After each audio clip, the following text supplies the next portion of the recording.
haitakuwa faida kwangu nikinyamaza. Ninyamaze na huku ulimwengu ukiendelea kupotoka, na huku kanisa, hasa kanisa linaloitwa kanisa la Yesu teule, linapotoka.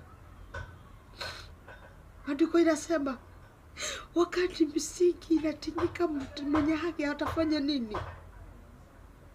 Basi nimeona misingi inatingika, inayumbishwa na yule mwovu. Leo hii haki ifanyike na itendeki. Ndani ya vijana kuna dhuluma.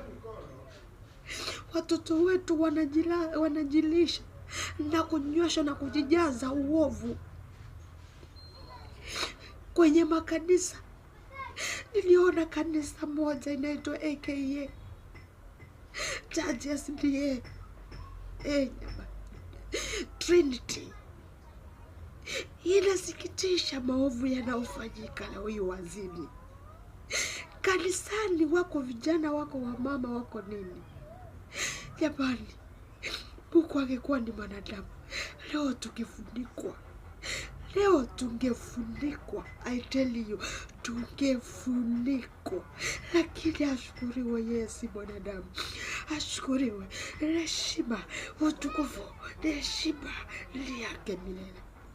Ingekuwa ni mwanadamu leo, ingekuwa ni mwanadamu, ingekuwa ni serikali ya leo hii, tungemezwa. Ungefunikwa wewe, ungeangamizwa leo. Lakini ashukuru, maana yeye ni mwema, yeye ni Mungu, yeye anastahili heshima, na cheo hicho ni chake milele na milele.